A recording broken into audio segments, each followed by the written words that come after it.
Hey guys, welcome to PC Perspective. Today we are here with a special guest, recurring guest, Tom Petersen from NVIDIA. And we're going to talk about a new product that was actually shown for the first time on Friday of this week called G-SYNC. It is a what exactly? It's a technology, and G-SYNC is really exciting. It's the first time that monitor technology has gotten better in almost 100 years, if you think about it. And it really does change dramatically your experience of playing games. So this is a replacement for VSYNC? It's a... I don't know. I mean, I don't know exactly what to say about replacing things. I think it's just a new way of thinking about how GPUs interface to displays. And unfortunately, I think a lot of people are confused about how displays work, how GPUs work, how they work together. As an example, when I first started talking to different, press and system builders about this, it took probably the first 15 minutes to help people understand that GPUs render at a rate that is different from refresh rate. And so if you think about that, it's kind of a weird concept, right? Right. Because the refresh rate is how often are you painting an image on the screen. Mm-hmm. And if your GPU is not running at that rate, what do you do? And most people have never really thought through that. So the first chunk of understanding what G-SYNC is understanding, well, how do monitors work and how does VSYNC work, and then what is G-SYNC? Well, let's start with that. We're going to start with some background information about that specifically. Yep. Then get into what features G-SYNC adds. Yep. And then we can talk to how it's going to come to market and where you can get it. Right. And then what we ought to do after that, we'll do a couple demos as we're going, and then we'll do like a deep dive and then take questions. I think that's a great plan. Okay, let's do that. All right. So slides. Right here. Oh, let's animate it.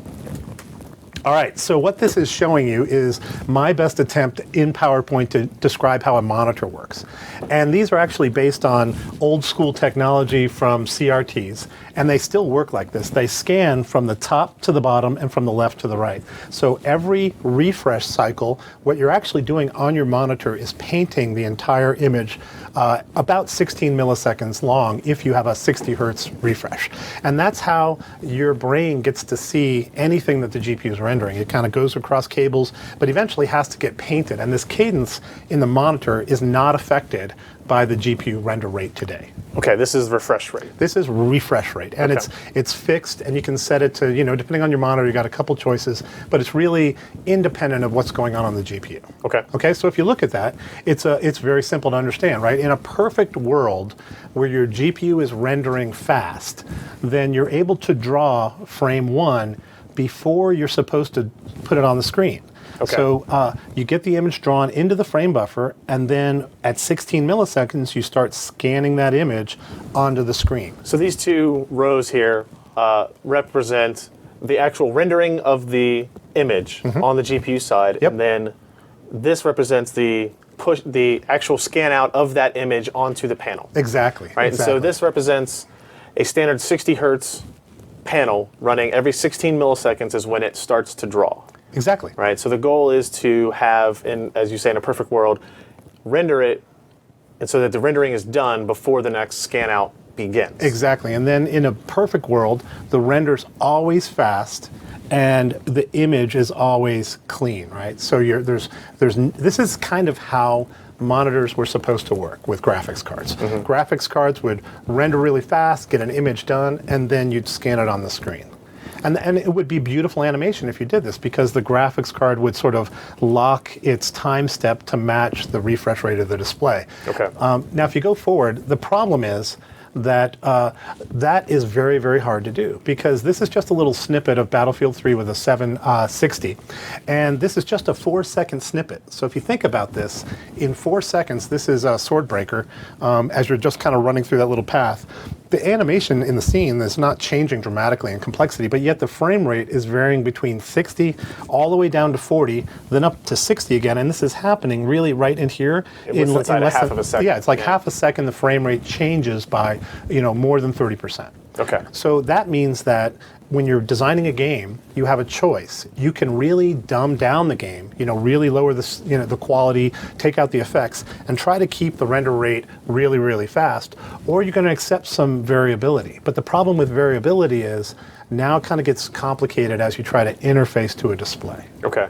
right? So most game designers, and we had a bunch of them talk to us. I mean, we had Johan and Carmack and Sweeney at our event last Friday, and all of them said the same thing, which is a game designer is never going to design a game that just hits 60 on a PC. You're just leaving too much behind because most of the time your GPU is going to be idle because the complexity of the scenes they want are going to dramatically vary. And that's kind of what they do on fixed platform systems like consoles, right? Where they know exactly what hardware is going to be there, and so they can run a bunch of tests on their game and see, oh well, we actually dropped below 60 frames per second in this span of time. Let's disable some draw distance or some features, or to make sure we never go below that. And you can imagine what a huge QA process that is for a console. You effectively have to treat any time your render rate drops below 60 as a bug. And more precisely, they treat any time their render time, their draw time, goes beyond 16 milliseconds. You treat that as a bug. Now on a PC, you don't really do that because the hardware platform is changing dramatically. And the amount of complexity to kind of have a guaranteed 60 is kind of crazy. Okay. Okay, so what happens then if you vary the frame rate? That's the real question. So let's look at this. Now with VSYNC on, we're kind of back to the, you're synchronizing to the monitor. You draw the first one, and let's say this one draws fast enough so that you can scan it out in the appropriate time, right? You made your timing window, you got it done in about, maybe in this case, 12 or 10 milliseconds, and so you scan it out as expected. Now the second frame comes along and you're drawing that, but in this case the scene got a little bit more complex. So I do want to point out here that what's maybe some people don't understand is that this scan out to the monitor is happening in parallel with the GPU actually rendering the next frame. Exactly. I'll show us some diagrams a little bit later that are going to make it a little bit more clear, but we use multiple buffers. Some people call them flip buffers, some people call them frame buffers, but effectively we're using different portions of memory to have effectively a working set where we're kind of working on the next image, because you can imagine that the frame buffer image, it doesn't just all appear instantly, it's generated over a long period of time with a sequence of updates to an image. And so that updating is happening in parallel while we're scanning out the last fully rendered image. And you don't want to scan out a fully rendered image until it's all done, because you'll see these really horribly odd artifacts. Okay, so back in this case, we're rendering into the first frame buffer, while in this case we're scanning out of the other frame buffer. And then when we get done at 16 milliseconds, we're now rendering into the second frame buffer, and we're scanning out of the first frame buffer. Now in this case, we missed the 32 millisecond boundary, so this draw ran a little bit long, which means we're kind of stuck here. At time 32, what do? So since you don't have the second image ready, you really have no choice. You're going to have to replay exactly the same image twice. So because the render would complete after the beginning of the scan here, it can't take a partial image. It has to repeat the last frame. Of course, yeah. And so this is a really hard concept to people understand. Why is this so bad and why is it stutter? Now the way I explain it is, imagine that you're watching a sequence of a moving images of a ball moving across on the screen. And you're going to see one frame where it's here, the next frame is here, the next frame is here, and then on the next frame, instead of the ball being here, it stays here. Okay, that's what's happening when you replay the same image twice, right? You're going to go moving, moving, moving, and then frozen. And it's that freezing that your brain just instantly sees, and it goes, wait a second, I thought that ball was moving, and now all of a sudden it stopped. I was talking to Tim Sweeney about that, and he's like, it's almost like when you're walking through a path. There's something about the way we've evolved so that you can see things moving quickly in your periphery. And also if you get hit by a stick, there's things that happen even in your eye that are happening that are not even entering the full part of your brain. So it's evolution that has made us extremely sensitive to rapid acceleration, and that's exactly what. Because you get this pause, and then it suddenly jumps to the next position without that intermediary step. Exactly, and both on the pausing side and on the jumping side, both of those are almost infinite accelerations. Right, because if you think about it, you're moving nicely, and then boom, you stop instantly, and then you jump forward. Both of that, just your brain just goes, "What the heck just happened?" So Stutter's really easy to see, and you can see this, by the way, 1 in 8 frames. If you're doing this 1 in 8 or 1 in 9, this still jumps out at you every time. Okay. Yeah. So now the other thing that's happening is because VSYNC's on and you missed your window, you actually get additional lag with VSYNC. And this is one of the components where you literally can't see the frame that you rendered back here until here. That additional time is lag. Okay. And also, does that mean that the GPU cannot begin rendering the next frame either? Of course, right? Because effectively, there's only 2 buffers in this case. And I'll show more buffers later, but in this case, 2 buffers. So if you're scanning out of buffer 1, and then you're scanning out of buffer 1 again, yeah. but 2's not done, then you can't start drawing into buffer 1 until you stop scanning out of it. Okay. Right? So that's what's going on here. So if you don't meet the render time with VSYNC on, then you get stutter and lag. Okay. Now, this is what a lot of gamers do because they say, all right, I can't handle the stutter and the lag that comes from VSYNC, right? So I'll turn VSYNC off. Now, it's really easy to understand. So you're drawing in frame buffer 1 as an example, and the minute you're done drawing, you start scanning it out. And then you're going to start drawing the next frame, and the minute you're done, you're going to start scanning it out. But if you think about what's happening as you start scanning it out, you're no longer aligned with the beginning of a scan from the top to the bottom of a screen. So it's kind of got a very horrible artifact called tearing that's happening, because what's really happening is you're on this particular scan, or think about this particular scan, you started off scanning, but you were actually scanning what was drawn here. Okay. Right? Because this draw is not completed yet. So you're actually scanning the old frame. And then once you get to the end of this draw, this portion is the new frame. And Right. I think if you go to the next slide, we'll show you what that looks like. So on each of these barriers, on each of these boundaries, there's a gap where you're showing some of the old frame and some of the new frame, and that's a tear. And by the way, when you turn VSYNC off, you're not tearing every once in a while. You're literally tearing every frame, because you're not actually ever in sync with the monitor. Right. And even if you're running 60 frames a second, it's not a synchronized 60 frames a second. Mm-hmm. So it's hard for us, I think, some people to really appreciate that tearing is prolific when your VSYNC is off. This is a bad example. I mean, it's a horrible example of tearing. Right. We're obviously rotating to the right.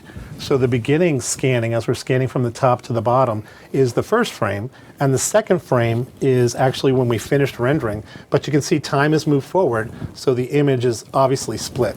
I think a lot of people think of tearing as something that's in the monitor, but the reality is tearing is actually caused by the GPU flipping in the middle of a scan. Okay.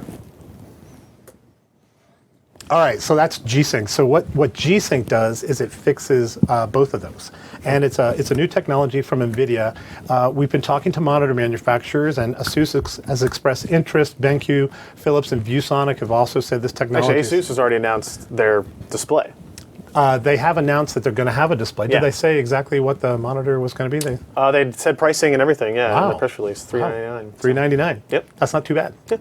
Yeah, so evidently ASUS is going to adopt it, and we've built a module that implements G-SYNC, and that gets integrated into the monitors that are going to use G-SYNC. Okay. So it's a great new technology, and it's super simple to understand. So let me walk you through it. So instead of the monitor driving the timing, G-SYNC drives the timing to the monitor. So it's a very simple concept. You render, and when you get done rendering, you signal the monitor that now is the time to update. So if you look on this picture, there's no more 16 millisecond bars because it's kind of nonsensical. Whenever we draw, this is rendering into one frame buffer. As soon as it's done, we're going to start scanning it out. Okay. And while we're scanning it out, we're actually going to be drawing into the other frame buffer. And once that's done, we're going to scan it out. So thinking about this, it's got a lot of big benefits. I mean, a couple of big benefits are that no lights. Now there's lights. And now there's lights, yes. No light means we're showing the sun. I didn't know that. Okay. So back to this. So what this means is that the animation that you're going to see on the screen, the cadence of that is going to exactly match the timing of the frames that are drawn. So that means you get very silky smooth animation. You're kind of back to the perfect harmony. You know, your monitor is in perfect harmony with your GPU at any frame rate, and it's even if your render rate is varying throughout the game. I mean, that's the major benefit, because we all know that your render rate is varying, right? Mm-hmm. It's going to vary by 50%. So by maintaining that sync between the monitor and the GPU, you get a much better experience. No tearing, no stutter, and silky smooth animation. Okay. It's kind of crazy. All right. All right, so the way we're implementing this is with a module, as I mentioned. This is using an FPGA, and effectively this module plugs into a baseboard inside the monitor. This is not a G-SYNC monitor, by the way. It is not. But effectively this module plugs into a baseboard, and that's what OEMs are going to implement with G-SYNC. Now, is this replacing something that's already in a monitor? Is this adding on to it? It is doing both. It's replacing and adding on. So there's a board inside of a monitor today that's typically called the scaler board. And it's responsible for taking in things like DP and HDMI and VGA and converting it into a protocol typically called LVDS, which is what actually connects to the T-cons inside of the panel. Right. And that board gets replaced with this module. This module actually takes DisplayPort in, does the G-SYNC stuff, and then sends LVDS out. So you basically connect this between... Does the G-SYNC stuff. It does the G-SYNC stuff. Well, what about the magic? Well, we'll talk about it. Yeah. It does a lot of magic. It does more than just G-SYNC, but it's a nice replacement for a scaler board. Okay. All right. So G-SYNC is actually going to be available soon. Now, the primary way that users are going to want to get G-SYNC is in a new monitor. Right, because that's the way the monitor business works. You know, you typically go out and you'll buy yourself this is your time for whatever the reason, and you're going to buy an ASUS monitor, you're going to buy a BenQ monitor, you're going to buy a VSYNC monitor. So people should not be confused. The primary way that people are going to buy G-SYNC is in a monitor. Now we're working as hard as we can, as quickly as we can, to also, play to our hardcore base, which is folks that want to tweakers and they're going to want to get out there. So it looks like we're going to be able to build a kit for users to upgrade a certain existing monitor in the future. But that's like a smaller piece of it. The big way to get G-SYNC is through OEMs. Okay. And what about we already talked about ASUS already saying that they have a monitor. It's going to be available. What do you guys know about availability of everybody else and I'm just excited. Pricing and that kind of stuff? Yeah, I'm just excited that people are interested because it's a brand new technology, and of course I can't say anything about any other monitor manufacturers. That would be fire and offense. We got to be careful. Ken, don't get me fired, man. So obviously no comments about any of the partners. Okay. But I've talked to them, and I can tell you that a lot of these guys are excited because when you see it, you just go, oh, that's so much better. It really is. And you've seen it. Well, I did. I saw it on It's at Friday. least way better. It is much better, and I will say that almost everybody, pretty much universally, the media that I talked to there were all very impressed with the difference in smoothness, the demonstrations that we had, the hands-on time that we had, and then obviously to get those three developers up on stage to, that was cool. To really talk about why they thought it was going to be a big deal and why they see it as a huge improvement over what currently exists says a lot, right? Because it's one thing for you guys to come out and talk about how great it is. Yeah. And it's even one thing for us to come out and talk about how great it is. But when you get Carmack and Sweeney and Anderson to come out and say absolutely the same thing, it's pretty cool. It's pretty substantial. I was actually a little bit worried about the universe ending if you ever have Carmack, Sweeney, and Johan on stage at the same place at the same time. There's going to be some kind of singularity. Didn't happen. Yeah, it was. If you guys missed that video, we actually have it on the front page of our site where we recorded the panel. And it was great when they started talking to each other. Yes, there was a point in time where they were like, yeah. You ask me questions later, right? And the three of them have a conversation about it was golden. Several topics. It was actually. And you know what? I just felt like there was a fire hydrant pointed at my brain, and it was crazy. Yeah. All right, so I think the best way to go to the next level. So that's like the 10,000 foot level. That's kind of what was more or less presented on Friday. Yes, but I'm here, Ryan, to go down a level deeper. We have a lot of questions. A lot of people that are interested in it but are a little bit confused. Yes. And I think the first thing we need to talk about is the fact that we don't have a G-SYNC monitor on our table. It is sad. It is sad because we actually have the monitors here, and I would love to show the monitor live. But the problem is, and it's going to become clear for you guys when we talk more about it, is that we have some really nice cameras here, but the cameras are recording at a fixed rate. They're recording at 60 hertz. And if you record 60 hertz of a variable rate, G-SYNC is variable, so you're going to not see the smoothness because the camera is actually going to be re-injecting stutter into a G-SYNC experience. Okay. Right, so we decided after some debate to not show it live because showing the live G-SYNC monitor actually did not correctly represent the smoothness of the. Yeah, of the we image. actually, when we first started setting up this morning, Yep. we had two monitors sitting up here side by side, and we had cameras pointed at them, and it became clear that for all three of us here in the office, watching the monitor with G-Sync enabled versus watching the representation of that on the animation stream or whatever, on the stream or even on our capture equipment not good. was it was not accurate. Not fair. Yeah, it wasn't because and we can capture. We'll talk about how we capture this because it's running at a 60 hertz refresh rate, which is synchronized with what we're capturing at. Yep. So we don't have any of those kinds of issues. So it's very unfortunate. This is kind of what I told your guys there in Montreal over the week. Is like you can't show this to anybody except in person. I know. We can explain it, which is what we're going to do here. We're going to explain the drawbacks of the previous methods. Right. And I can tell you that it's fixed, and I can tell you that it's much better. But you know what I'm going to do? I'm going to make a claim, and you'll have to check me on this, but running a perfect VSync is as close to a proxy for G-Sync as you're going to get. A perfect VSync being always at 60? Always at 60. Okay. Right, so what I can do is we can say, okay, here is VSync running at 60. And this is obviously the way it was designed to work, and it looks good. It should look good on the stream. And I'm going to claim, and I think hopefully you guys can check it out. Whoa, am I banging my thing? So I'm going to claim that G-Sync looks that good all the time as frame rate varies between 40 and something higher, right? Okay. So that's my claim. That's my story. That's my story. Fair enough. That's my story. I'm going to stick to it. All right. All right, shall we begin? Yeah, we're going to start with demos on this, or we're going to do videos on here? Slides. So I've got it all scripted in slides. So we're going to go to the Tom Petersen. Another slide deck. Yeah, the Tom Petersen secret slide deck. This is for all the guys at NVIDIA. This is the stuff that you did not see ahead of time. No, it's fine. Let's skip that one. This is just history. Okay. All right. So this is what I showed you the first time.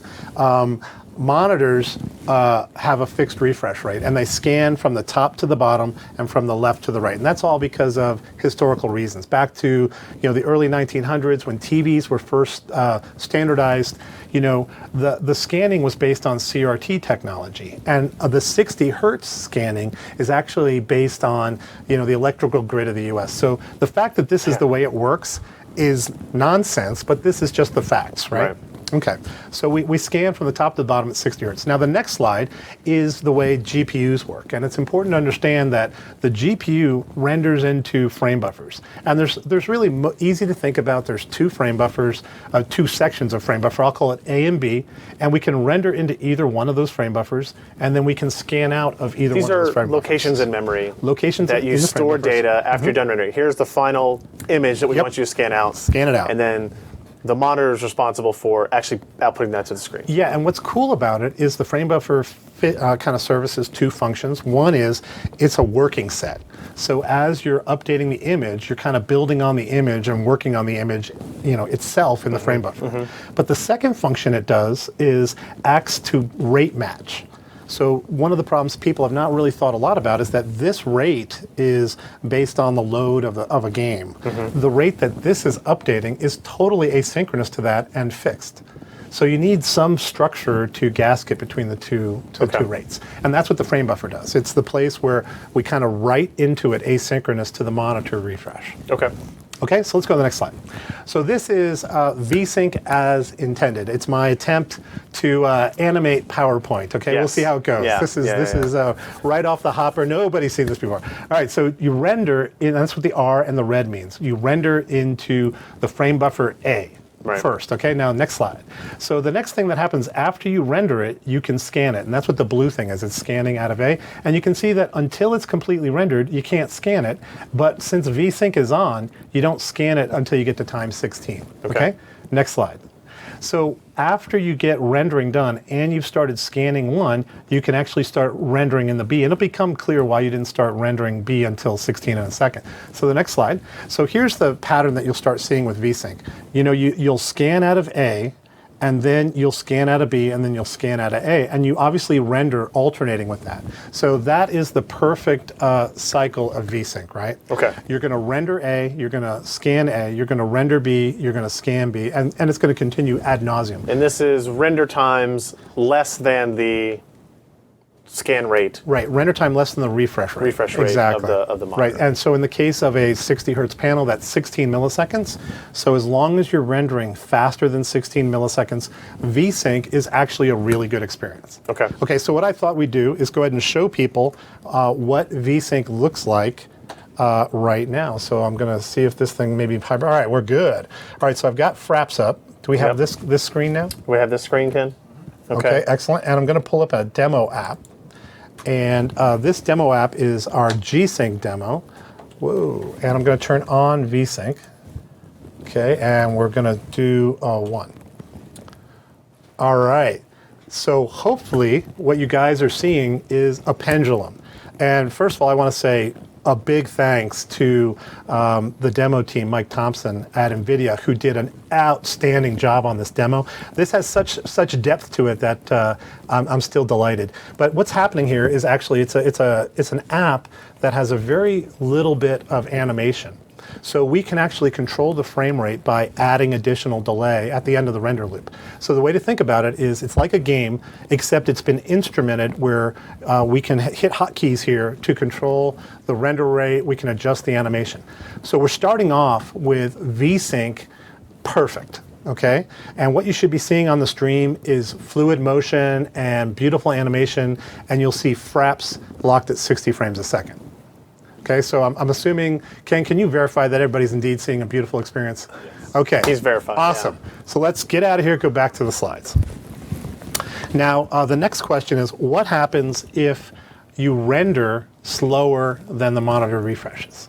Okay, that's the first thing that's most important. Render time is longer. Yeah, your render time is longer than that magic interval. Let's go ahead and go back to the timing diagrams here. So now you're rendering the frame buffer A.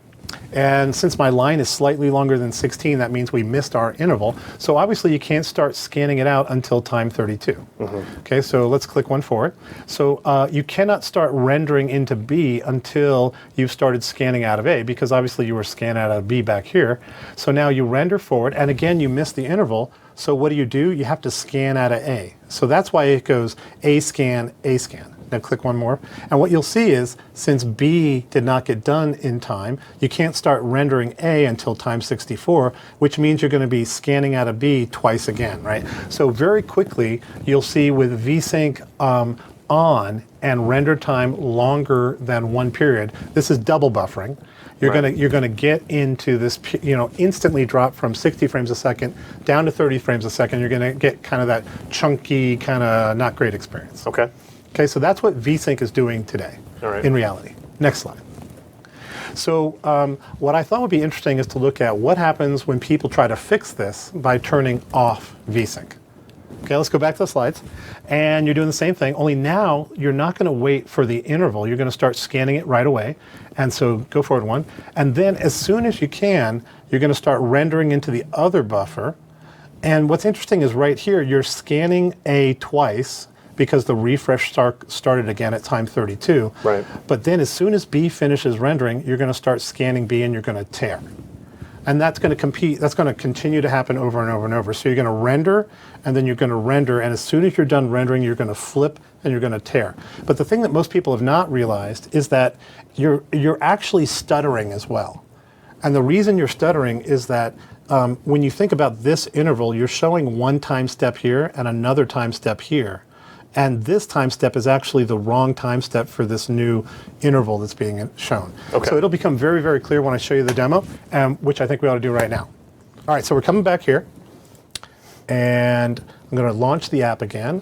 And this time, I'm going to start with VSync on, and I'm going to go ahead and bring it in, and we're going to go 60.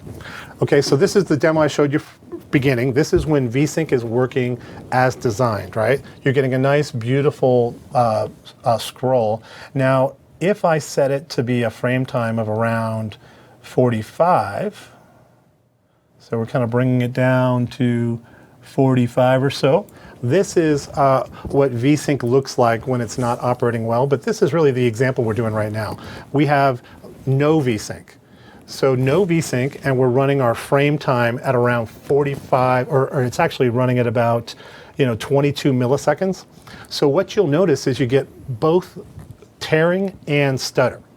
if you kind of just watch one place on this as it scrolls left and right, you can see it's kind of pulsing.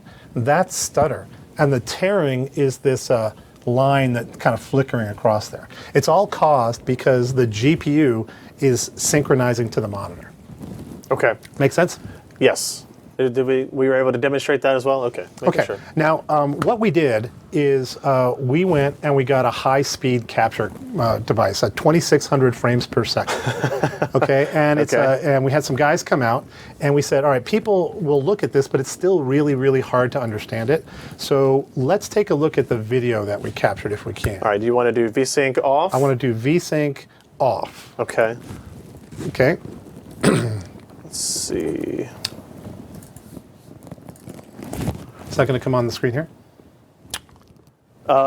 It will. Awesome. Let me see. Oh, it's because we've got our PowerPoint going still. Okay.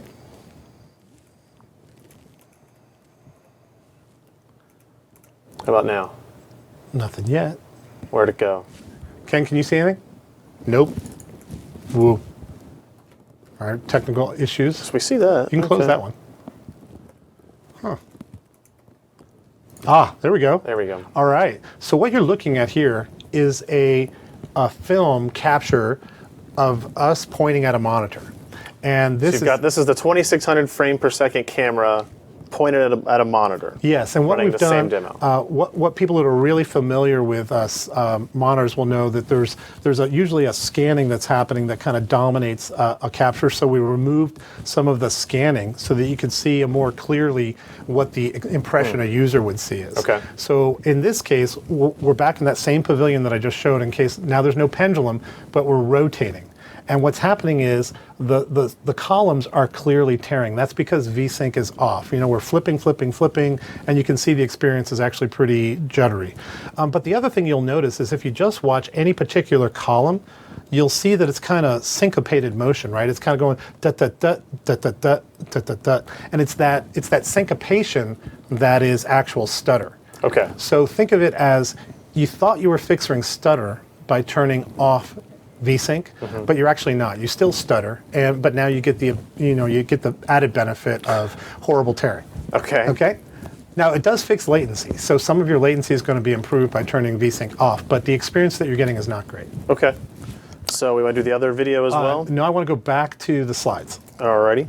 I can do that. Yeah, perfect. Whoa. All right, VSYNC off video. All right, next slide. Right. Okay, so a lot of people have on the forum I've seen asked, well, I think triple buffer fix all this, right? So there's a thought out there that somehow triple buffering is the solution, and this is unnecessary. So I wanted to walk you through that. In general, there's a couple names for this. Some people call it buffering ahead or something. I just think of it as triple buffering because there's 3 buffers. And so I'm going to call them A, B, and C. And they work just like the double buffer did, where you kind of render into one and then you're scanning out of another. But now you've got an extra buffer there just in case you need it. Okay. Okay, so with VSYNC on, this makes a lot of sense. With VSYNC off, it makes no sense. So I'm not even going to show you VSYNC off because you would never need to do it with VSYNC off, even though people do.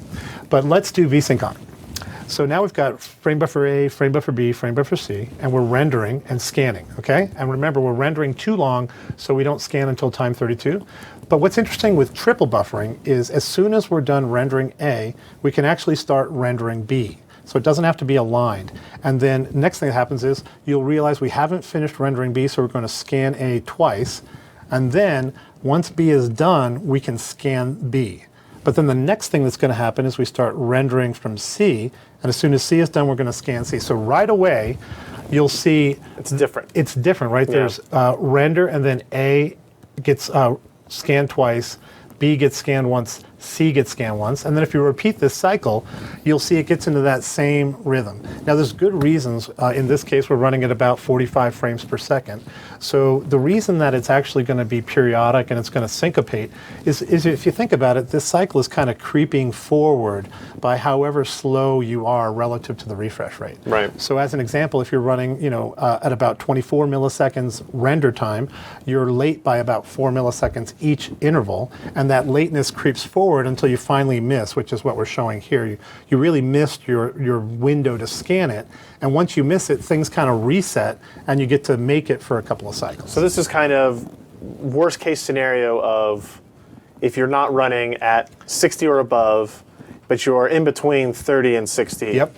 Where your traditional VSynC steppings are. Exactly. So if your game render rate is between 30 and 60, or really your game render rate is anything less than the refresh rate, okay, right? Then you're going to get into the eventually you're going to have a cycle that you didn't make it, and on that cycle you're going to actually have to rerun the scan twice, and that is a stutter. Okay. Okay. So if you go forward, I have a triple buffering video, which I want you to show. It's the VSYNC on video. Okay. Now this is the same gazebo. It's the same monitor. I've just set the VSYNC mode, and what you can see, it's doing that triple syncopation. It goes dut dut dut, and then it stalls, right? And then dut dut dut and stalls. So you're seeing is like what you should see on the video pretty clearly is a 1 2 3 pause, 1 2 3 pause. Right. Type of thing, and that's not the video stuttering or anything like that. The playback, it's what's being caught in the animation. Right. So this, but what you don't see is any of that tearing anymore. Right. You don't see the tearing because VSYNC's on. Right. And as I mentioned, we had edited the video to take out the scanning, so you don't see the scanning process. But what you do see is, these completed frames are actually syncopated 1 2 3 pause, 1 2 3 pause, and that's why on that video I showed you with VSYNC on, you got that syncopation. Why don't I go back and show that demo again after you've seen this high speed? Let's go ahead and show it real time again. The clock demo. Just the demo I did over here. Can we come back to this PC? Okay. So after seeing that video, you'll appreciate, I think, what you're seeing here in real time a little bit more. So I'm going to turn VSYNC on, and I'm going to zoom back into the building. Okay, and now we're running at 42 frames a second. And you know what? It'd probably be better to zoom out a little bit. And let me go ahead and give you a little bit of camera spin. So if you can see that, what's actually happening, let me go ahead and turn that on a little bit more, then zoom in a little bit. I'm going to stop the pendulum swinging so we can focus on the building. Okay, so what you should see is these bright patches as they come by, they're actually strobing, right? And I don't know how easy that is for you to see, but think of watch the bright part of the column as it comes by, and you'll see sort of an odd beating pattern. That's actually caused by the triple buffering, because if you look, the frames per second says 42. Right. And 42 means you're getting a pause cycle. Okay. Right? So that's exactly what people today think is, a pretty good experience. But if you compare this to G-SYNC, it's clearly not. So the point of these kind of demos and the videos are VSYNC on, VSYNC off fix different things, but they don't fix both. Yeah, and they don't. Right, and they do, neither of them really fix the stutter. Yeah, nothing issue. Fixes the fundamental issue, which is synchronizing the GPU to the monitor. Right. Which is, in hindsight, it was necessary when there were CRTs and fixed rate, electronics. But as we migrated to LCDs, we kind of missed an opportunity to innovate. And the reason we didn't is because it was such a massive infrastructure, TVs. There's just really almost no way for the poor, beginning of a PC business to really move that ecosystem. But right. now we can. Okay. Yeah. So I think that's it for the demos. Let's see what else we got on the slides. Oh, I think I'm going to show you how G-SYNC works again. Make right. sure it's clear. So a slightly different picture. So now again, you got 2 frame buffers, and we're going to render from one and then scan from the other. So if you think about it, we're going to be rendering to A and scanning out of B. And then as soon as A finishes, we're going to scan out of it. That's what I'm going to call G-SYNC, right? So there's no tearing, there's no stutter, and as soon as we start scanning out of A, we can start rendering in B, okay? And then as soon as you finish B, we can scan out of B and render to A. So it's a super simple concept. It's kind of hard to argue with it, right? Right. It's just obviously the right thing to do. So you are essentially unfixing the refresh rate of the panel. Exactly. Through some, what kind of magic? I will call that green magic. Green magic. Yes. Okay. Yes. It's actually not that hard to think about, right? Because what do we have to do? Well, we have to be effectively communicating between the GPU and the module the right time to do a refresh. So in a current configuration, the monitor sends information to the graphics system. It says, hey, here's how fast I can run. Yep, through EDID. Please send me data at this rate. Yes. But I don't think most people understand that it's actually the graphics card that agrees with that and goes, yeah, sure, fine. Right. I'll send you that data. Right. And instead now you're making the graphics card kind of take that position of, well, I'm the boss. I'm going to tell you when to display data. I know what I'm doing. Obviously, you have to know that it's a G-SYNC capable display. There's a handshake. But now you say, here's a frame. I'll tell you when the next one's coming. You just chill. Once you just draw that frame. Right. And then hang out. Don't do refreshes. Just chill. Right. And then when we're done with the next frame, we'll tell you. Right. And that's just such a simple concept, right? It's the GPU. Now that it's talking to a G-SYNC monitor, knows exactly when it's done rendering. Right. So that's the time that we're going to communicate the new frame to the G-SYNC module. So what is the range that can go in, right? Well, at the low end, there's depends on the panel, but at the low end, there's a frequency somewhere below 30 hertz that human eyes will start to realize flicker if you don't refresh an image, because the panel is going to start decaying a little bit, and you need the amount of light coming out will change. Yes.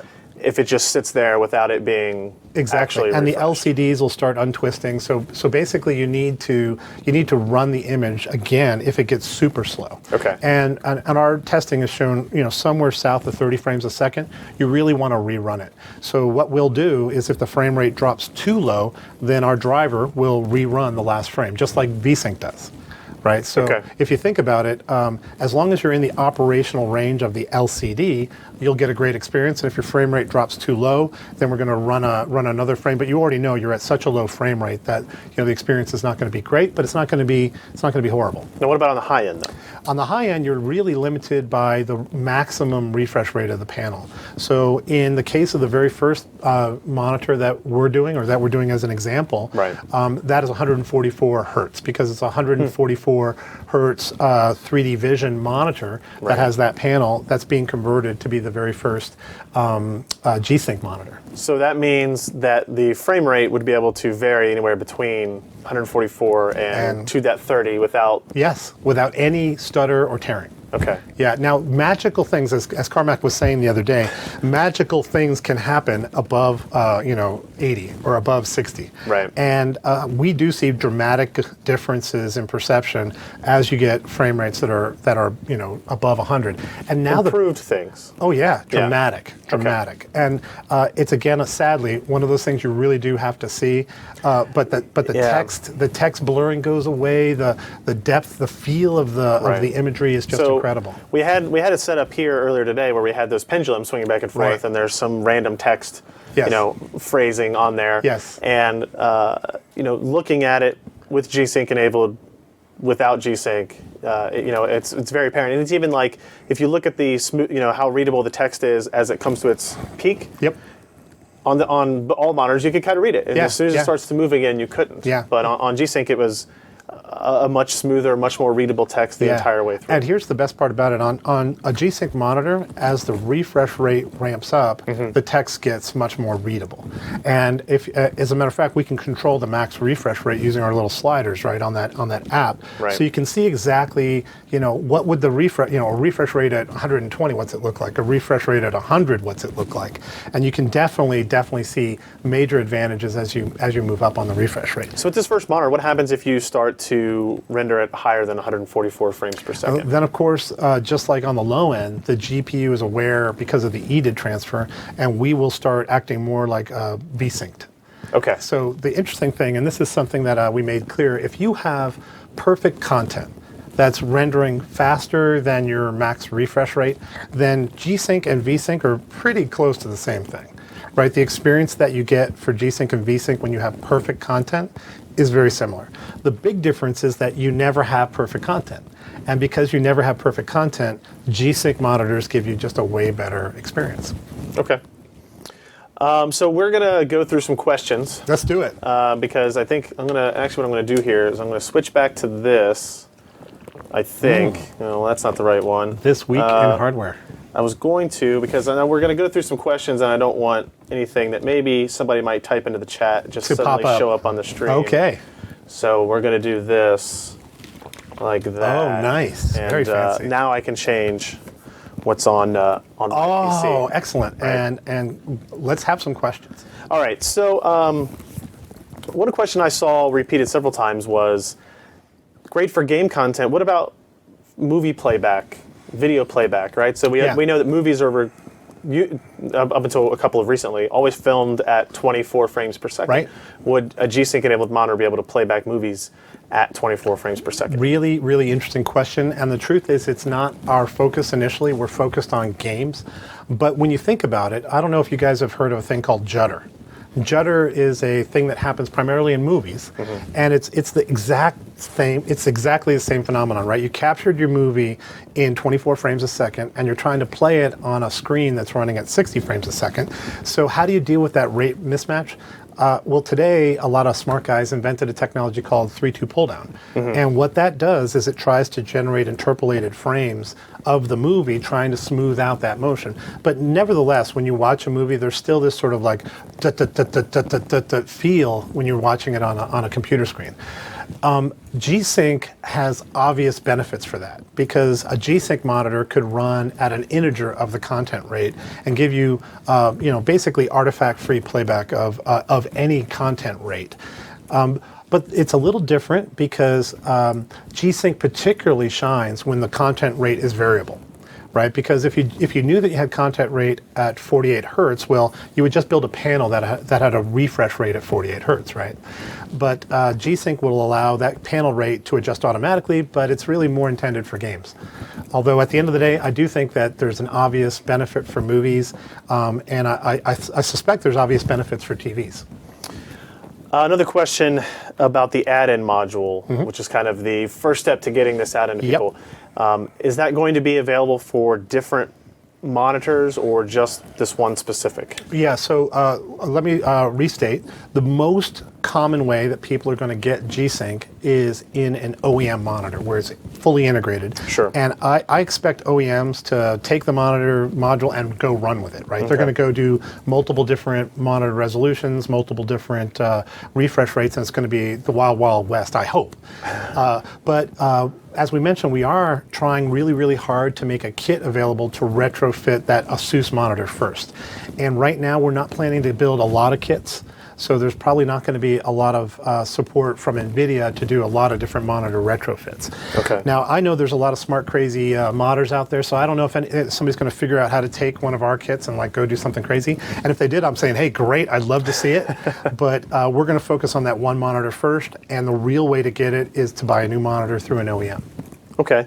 What about 3D Vision and G-SYNC? They work. So there's a mode that we have not really talked about. Our G-SYNC module actually supports 3 modes of operation. The first mode is obviously G-SYNC, which is this, adjusting your refresh rate to match the content. The second mode is 3D Vision. So if you have existing 3D Vision glasses and you want to use it as a 3D Vision monitor, you can certainly turn on 3D Vision with the new G-SYNC module. The third way is what Carmack was referring to the other day as low persistence mode, and there's a mode of our monitor that we'll be talking about more in the future that is low persistence. It has a fixed refresh rate on the monitor, but very, very high, and helps reduce motion blur. Okay. What about licensing this technology to other companies? Right. Well, licensing is Jensen's already mentioned that NVIDIA is open to licensing our GPUs, right? So we're not new to the licensing concept or the licensing business. We have no plans to license this right now, but of course, it's brand new and we're just starting to figure out what we're doing with it. The first way we're going to go to market is through the module. Right. And that's because we need to control both sides of it to get the perfect experience. But over the long term, you never know. It's clear that we want to bring the cost of this down to get the market much larger, but right. That's going to be over time. Okay, so, all right, well, that's right. What about? What do you think? What? Obviously, I think from a gamer's perspective, from an end user's perspective, this is a more beneficial technology if it's in as many monitors as possible. Of course. And all graphic solutions would support it. Right. Obviously, that's maybe not in the exact same interest as any corporation would be, but it's from our point of view, anytime you have to say you have an AMD-based graphics system now, you have to upgrade your graphics card to get it. Or if you have a monitor like this and down the line, something happens and you change graphics systems, then that feature of it would go away. Wouldn't be useful. Right. So I think I've had this question come in a couple different forms. I think the butt of this is, will NVIDIA G-SYNC work with other GPUs? Right. And the answer is, we don't expect that to be the case. First of all, there's a lot of collaboration between the GPU and the G-SYNC module. It took us a while to get this to work perfectly, and I don't expect any other graphics card would do that naturally anytime soon. There is hardware inside of Kepler and in future GPUs that makes this happen elegantly. So it's going to be some time before we see anybody else that would probably want or be capable of doing it. Now, even after they're wanting and capable to do it, it's not our job to make sure that the G-SYNC module works well with any other GPU. Right. And so I don't expect we'd spend any time on that, or perhaps we wouldn't even head down that path at all. Okay. What about FCAT, frame rating, performance testing, that kind of stuff? This changes almost all of that. It is exciting new times for you, Ryan. Exciting new times, my friend. Yeah. So the way I settled on an interesting system, and now things have to change. Now they do. But let me explain a few things that are true. First of all, what you see on a G-SYNC monitor is actually fairly well represented by fraps in a single GPU configuration. Okay. In a multi-GPU configuration, it's back to the same problem where you can clearly start thinking, well, you're going to be transferring that frame over to the G-SYNC master, and then it's kind of up to the G-SYNC master at what rate does it show that frame. Okay. So you wouldn't want to rely just on fraps to indicate the performance of an SLI system. So that brings us back to, what do you do for capture? Right. And as you know, I'm hoping that we're going to have a capture card capability relatively soon, but right now we don't, because G-SYNC is so new. It's actually doing this variable rate update that's going to require a capture card to not freak out when they see a variable rate input. Right. So that's something I have been spending a lot of time on personally. Yes. Trying to figure this out, because all capture hardware is based on pixel clocks, which is based on regular presentation of data, regardless if there's a new frame or not. And so when you start to take away that data from it, they freak out. It doesn't know what to do. Yeah, just because it doesn't know what to do. Which is, it's interesting, the whole idea of, the fact that we didn't have these monitors on display here today, even though we have them in the office, because showing them on video does not do them justice. Isn't useful. Yeah. So now the idea is, well, can we capture it? Does it show usefulness there? Yes. And it maybe could, but the problem is, what do they play back? What do you play it back on? Yeah. Right. If I capture a video that goes between 40 and 60 frames per second, and everybody plays it back on their laptop or the standard display that runs at 60 frames per second, 60 hertz, it's going to introduce problems. Yeah. And it's kind of an interesting parallel to when 3D Vision was first launched, because you can't show it. You can only describe it, and talk about how good it is, and people just have to believe you, or they have to go see it themselves, and that's a problem. One thing we are looking at, and I think we're going to be able to make this work, is proxy, right? So what is a proxy for the experience that G-SYNC delivers? I think I can do a quick demo of the proxy. Okay, the proxy for G-SYNC is perfect VSync. Because the 60 frames a second that you're going to get with VSync on perfect is approximately the same experience that you're going to get from G-SYNC at 40, 50, 60, 70, So 80. if a user today has a 60 hertz panel, and they open up their game and they turn down image quality settings to the point where they are at a flat 60 and they all the never time, go below it. Never dip below it. Right. That's a pretty good proxy. Except the visual quality is so low that, but the smoothness should be a very good proxy, right? There's something about a game, and I want to show the demo again in just a second. Okay. But there's something about a game that becomes, you're kind of in the zone. Everything looks realer, it's kind of silkier, and it's just way better. That's the perfect 60. And there's nothing magic about 60. What it is perfect alignment of animation. You're seeing frame after frame after frame of consistent animation. And that's what your brain loves to see. Your brain is like, that is silky goodness, baby. All right. That is a silky good brain feeling. Do you want to show it again? do you want to wait? Yeah, sure. All right. Okay. All right. Can we pull up the demo again? All right. So this is going to be my pseudo-science equivalent of what G-SYNC is like compared to other technology. All right. So if you guys have not talked through this demo yet, it's got a lot of cool controls. It's got a VSYNC control, a no VSYNC control, and a G-SYNC control. So I'm going to start off with VSYNC on. Now, to make it a little simpler, I'm going to center it on this moving text. And right now we're at 42 frames a second. So you're going to see this odd pulsing again. And this is what most experiences are. You're playing a game, you think you're doing good, you're getting 42 frames a second, but the truth is it does not look magical. It is not believable because your brain's going, there's like a little micro pulsing. So I have a little hotkey here. I'm automatically going to raise the frame rate to 60. And at 60, there's just something that happens, right? The animation is in sync, the motion is smoother. It's like you slip into this believable reality all of a sudden. Okay, now I'm going to show 50. Okay, 50, you're back into that sort of pulsy, not so goodness, right? And it's this experience that is the typical gaming experience. And then I can show you 40. Right, here's 40 frames a second. It's a little bit chunkier. But I think the best way to think about it is if you have a regular monitor, you're getting an experience that's more like a 50 frames per second if you're well balanced, except for those times when the frame rate drops. With a G-SYNC monitor, it's going to look more like that. It's going to be smooth, and hopefully this is showing. Is this showing up on the stream, Ken? It is. All right, so that's my proxy for it. Now, you can even make it more clear by increasing the rate of the pendulum. Okay, now I'm going to spin my pendulum a little more. Okay, and now you can see a little bit quicker motion. And now I'm going to give you a 50 again. You ready? Hold on. So 50 is now even more chunky, right? Because your stutter is that much further distance. And if I increase the camera pendulum speed a little bit more, you're going to see it just start to get a little ridiculous, right? Now this is a little contrived, as Anand said. This is obviously giving a pretty poor experience for VSync. I can even make it worse by lowering the frame rate. So you can see it's even chunkier, and then effectively the only way to fix it is to raise the frame rate up to give you that simulated G-SYNC experience, right? So this is my proxy.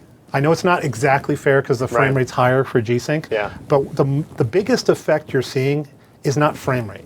The biggest effect you're seeing is alignment of animation. So smoothness. Smoothness. It's consistency of animation, not how often you're showing a frame. Okay. Right. So that's something that a lot of people miss. Is that it's not the frame rate so much that is most important. It is frame consistency. I mean, frame rate's important, but it's not the only thing. Okay. All right, there we go. Let me get back here. So they want a lot of questions about the module. Yeah. Why is there 768 megs of memory on it? What is that FPGA actually doing? Wow, that is a great question. Right now, I don't really want to give a lot of details on the module for obvious reasons, but I can tell you that I'm grateful to the engineering team that built it. And I think they've done a great job, and I'm excited about it. It's not exactly an answer. It is a non-answer. It is an answer, just not to the question you asked. Oh, okay. You see? I see how that works. See? So I am grateful to the engineering team, and thank you, Frank and Garrett, and everybody else. You did a great job. Okay. So on the FAQ on GeForce.com. And Fabio, thank you. Great job. In the FAQ on GeForce.com, it's mentioned that G-SYNC works with all games. However, you found some games that do not behave well. Right. And so there will be profiles that disable by default in the driver. Yep. Why would a game not work well? That's an interesting G-SYNC? question. So if you think about the history of game development, they've been dealing with fixed rate refreshes. And there's a lot of tricks that game guys have tried to play to minimize the negative effects of synchronizing to a monitor. One very common trick is to smooth out frame time step in animation. So if you think about it, there's a real big question that hopefully everybody's asking is how do games tell time? You know, if you're a game, you're generating effectively a random rate of frames based on the load. So you'd like the animation step that's in that frame to be reflective of that, right? Because if it didn't, you'd see things that got fast and slow and fast and slow. So games have to do some type of frame time or game time increment calculation. Right. And today, with G-SYNC, what we would like is for them to almost do nothing. right? Because with game time, all you really need to do now with G-Sync is to increment it approximately the same duration that it took you to render the last frame. If you do that, then animation will just sort of click along forward smoothly, and they'll show up on the screen beautifully. Everything will be great. And there's a lot of games that do that. Some games do frame time averaging over a long period of time. Okay. To calculate their animation steps. So if you imagine if a game is averaging, like Battlefield 3 does not do this, they are actually pretty good about it, but imagine a game that looked like Battlefield that was doing animation averaging over, say, half a second. And you know how the frame time is varying so largely there. In half a second, it can vary by 50%. That means that now we're showing the frames perfectly, but the animation that's in that frame is actually incorrect. Right, because time has not moved forward smoothly like the game expected. Right. So it's that kind of thing that we're obviously going to be working through with game developers. But the truth is that's a very small percentage of games. The vast majority of games we've looked at look beautiful, but we want to make sure that the game experience for G-Sync is flawless, and that means that in the worst case, it's no worse than what you're getting today. Okay. Is the image on the screen being updated from top to bottom still, or is it being updated, every pixel updated at the same time? Another excellent question. I hope that was a science guy who asked that. Can we tell? Sure. A science guy. So the panel is still updating from the top to the bottom, and it is still updating at relatively a fixed scan rate from the top to the bottom. But that does bring up a really great question for the future, which is, how should panels update? Because obviously we're starting to break down this idea that panels need to stay like CRTs, right? Obviously, CRTs and panels are different technology. Why is it that panels are acting like CRTs? And the reason they're acting like that is obviously because of backward compatibility. Back in the day when CRTs were the existing infrastructure, all of the guts of a panel are kind of designed to work with the same interfaces of a CRT. But maybe that can change in the future. So today, yes. So none of the, obviously it's an existing monitor that you can buy an upgrade module for, so fundamentally nothing has changed on the scanning. On the scanning side of it. Yeah, what's changed is the period of scanning, the rate of scanning, right? When do I scan has changed, not do I scan. Okay. Are there any plans or confirmations of TV manufacturers to implement something like this? I'm not going to make any comments about any other adoption other than ASUS, who's come out publicly. We've had supportive quotes from a lot of guys, and I'm super excited about all the interest because obviously it's really, really cool. And it's near and dear to my heart. Yeah, I know. How does this work with light boost technology? Is it in any way related? Will you still be able to use it? Does it make sense to use that anymore? Well, I alluded briefly, and I don't want to talk too much about it, but there is another mode we'll be talking more about, which we don't really even have a name for yet. But it's similar to what light boost was being used for in 2D mode. Right. So a lot of people found that you can hack a light boost monitor and get a great improvement in blur on 2D. That turns out to be baby steps. Okay. So if you take a light boost monitor that's designed for 3D and you hack it to work for 2D, it's not nearly as good as you could do if you actually invested technology and time, which we have. So we'll be rolling out what I'll call a great other mode sometime in the future here. Okay. Now, I know you said you won't talk about other monitors, but people are interested. Is this inherently a technology that will only run on 1080p panels? Could you run it at higher resolutions in the future if the monitor and display companies wanted to do that? Yes. There's nothing about the G-Sync technology that's related to monitor resolution. So if you think about it, our module is designed to work with many different panel resolutions, and it does have a programmable portion that will allow us to configure that that G-Sync module to understand multiple different panels. I'm not going to make any announcements or any prognostications. Sure. Is that even a word? That's a word. Is that a word? It is now. All right. Well, I'm not going to talk about future adoption other than to say this module works with many different resolutions. So IPS, TN, they can work with all those. I think it can. I think it's all up to, the problem is, there is one thing that is important. There's multiple different panel interface technologies. And right now our module is LVDS. Okay. So if you have a panel that talks LVDS, you're going to be able to connect right up into our module. Now, we are looking at future variations of the module that will have other panel technologies, but right now, let's not even get into it. If your panel is using LVDS, very likely we can make it work with what you've got. Okay. Okay. I see a lot of questions here about GTX 780 Ti specs. Wow. Should we talk about it? Absolutely. Yeah, I cannot talk about it, but it is super exciting, and it's coming up very soon. It is our new high end, so I'm super excited. It's going to be great, right? Come on, sure. it's going to be great. Yeah. Okay. Yeah, because it's got a TI. It's got a TI. Is the Pendulum G-SYNC demo going to be public anywhere that people can? I would like to get that on the web. I think we need to do a little bit more discussing internally, maybe make a version of that that's a little simpler. This version is actually maybe a little bit too complicated for most people. It's got all kinds of switches on there, and I want to make some changes because there's some stuff, you've recommended some ideas, maybe putting some stuff in the background. So I think we're going to work on it for a little bit longer, but we're going to probably end up with something like that on the web, I suspect. Okay.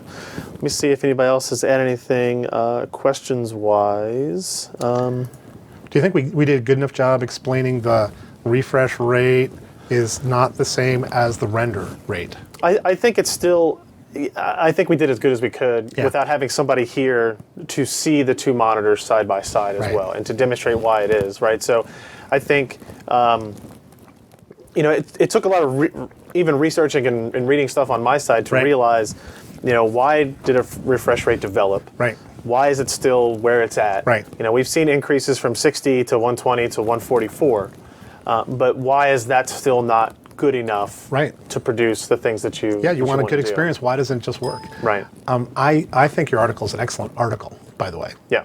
And anybody that wants to really understand the history of it, just look at your PC per. Yeah. So it might have been a little bit hyperbole calling it death of the refresh rate. No, but no. You should have called it the most awesome technology ever invented. That's what I would have done. That's just me.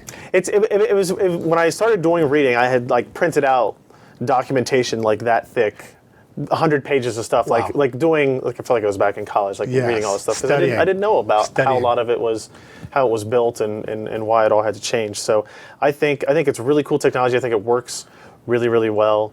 And we're eager to start playing with it here. It was, coming away from that event last week, literally, if you read the comments, not just on our site, but from every other editor that was there, they were like, well, I guess I know what monitor I'm going to buy. Yeah, right? it's pretty crazy. It really is. And it's been a long time since we've seen something like that. I'm gushing. 3D Vision came out. Some people liked it, some people didn't. Yeah. 3D is kind of a polarizing subject. Some people don't like it. Right. And, we talked about frame rating and how run frames affect animations. And some people, online still were like, I don't even see that. And I would say you're wrong. Yeah, you could definitely see that. You're definitely wrong. But you see these two things, especially side by side, and everybody. It's night and day. Yeah, and what's interesting is the connection. You mentioned frame rating and FCAT and all that stuff. A lot of what we're doing now in terms of making gameplay smoother and now looking at monitor technology comes from that exact effort, right? Where we realized, Jensen kind of gave us a wake-up call a couple of years ago and said, look at this. Is this acceptable? Right. And the answer is you couldn't look at the way games were playing and feel good about it. It wasn't delightful. It was interesting to see even Sweeney, I think was one who specifically mentioned, is we just accepted this. Yes. We accepted VSynC tearing, or we accepted this kind of jittering in the animation. Yep. And I thought I was one of those people as well. It's just well, this is it. You settled. This is it. Settled. This is what we get. You settled. And so to have something that was presented in a totally different way makes sense. And it kind of, as I was doing the research, and I started realizing how LCDs just took technology from the early 80s. Way earlier. Even earlier, right? Well, they took the VGA signal and said, we have to do this. Right, we have to work with VGAs because nobody will buy us. The first LCDs came out and they had to function in that ecosystem, otherwise they would never have been adopted. Right. And that became part of the LCD technology, even after LCDs, or after CRTs, I think gone, the last CRT manufacturing plant closed in 2010. Is that right? Yeah. I did not know that. And how LCD, do you find this shit out? Wikipedia. Wow.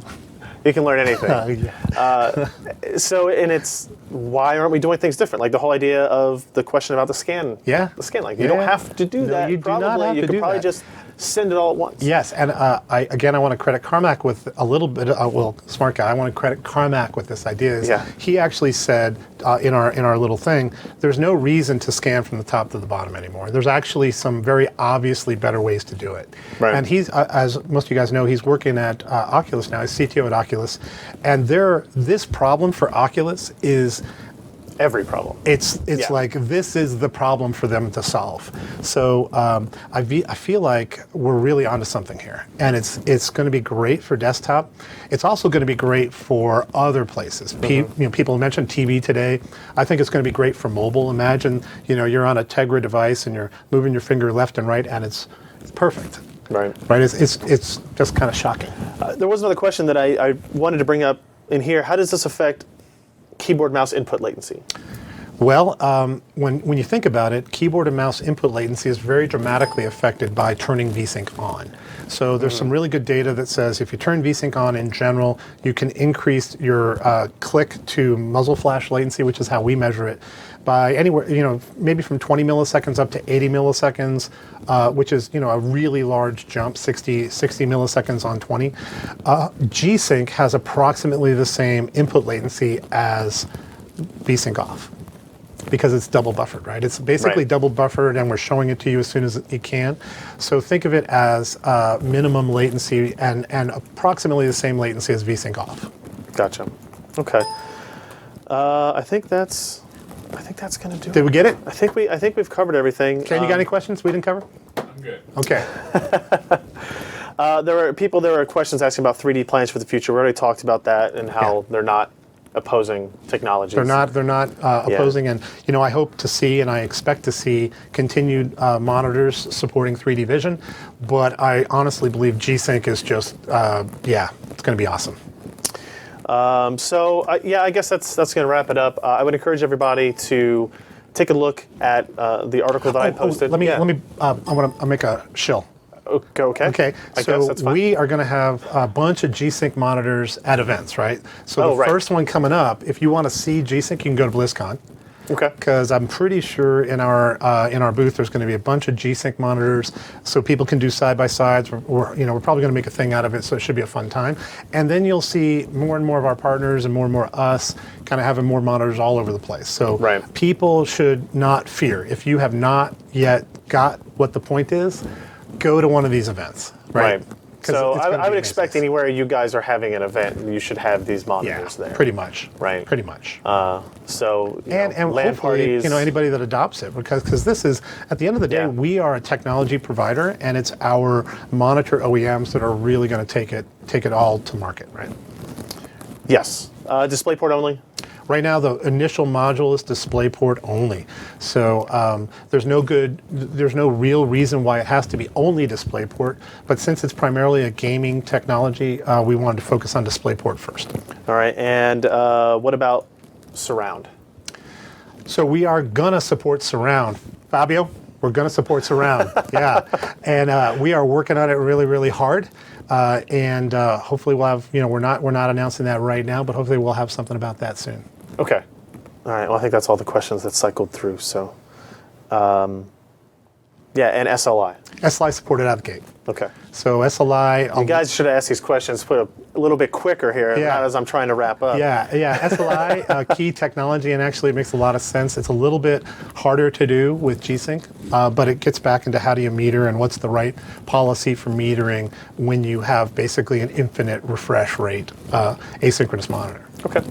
All right. So again, I will encourage people to look at our article on PCPer.com that looks at, it's called NVIDIA G-Sync Death of the Refresh Rate. Goes into a lot of the backstory about why refresh rates were created, why they're not needed, and then some of the information on this technology.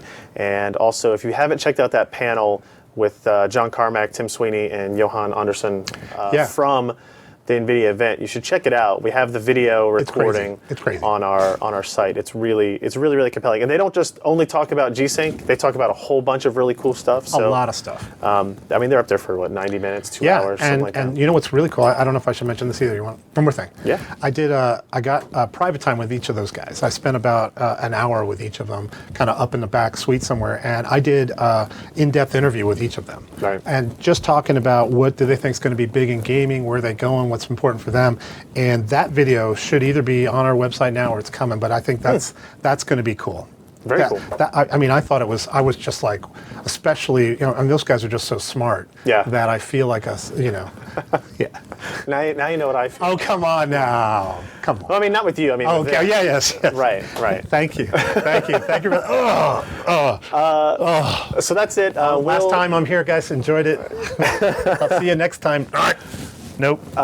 So we'll have some articles and coverage of NVIDIA G-SYNC monitors a little bit more when I get to spend several days with these monitors and kind of write more about our experiences with it, try to figure out a way to maybe demonstrate it. Yep. Work on capture. Work on capture. So we'll have a lot more of that stuff coming up. So keep checking out PCPro.com. And if you enjoy these live events, you can subscribe to us on our Twitch channel, our YouTube channel. You can go to PCPro.com and look at the right-hand menu there. It has our schedule of upcoming live streaming video events. So I guess that's it. What's a photobomb? Is when I go. Yeah, it's if you lean over. There we go. Yeah, there it is. There it is. So Tom, thanks for coming out again. Yeah, good to see you. Appreciate it. Thanks again. Thanks, guys. We'll see you next time. Bye, guys.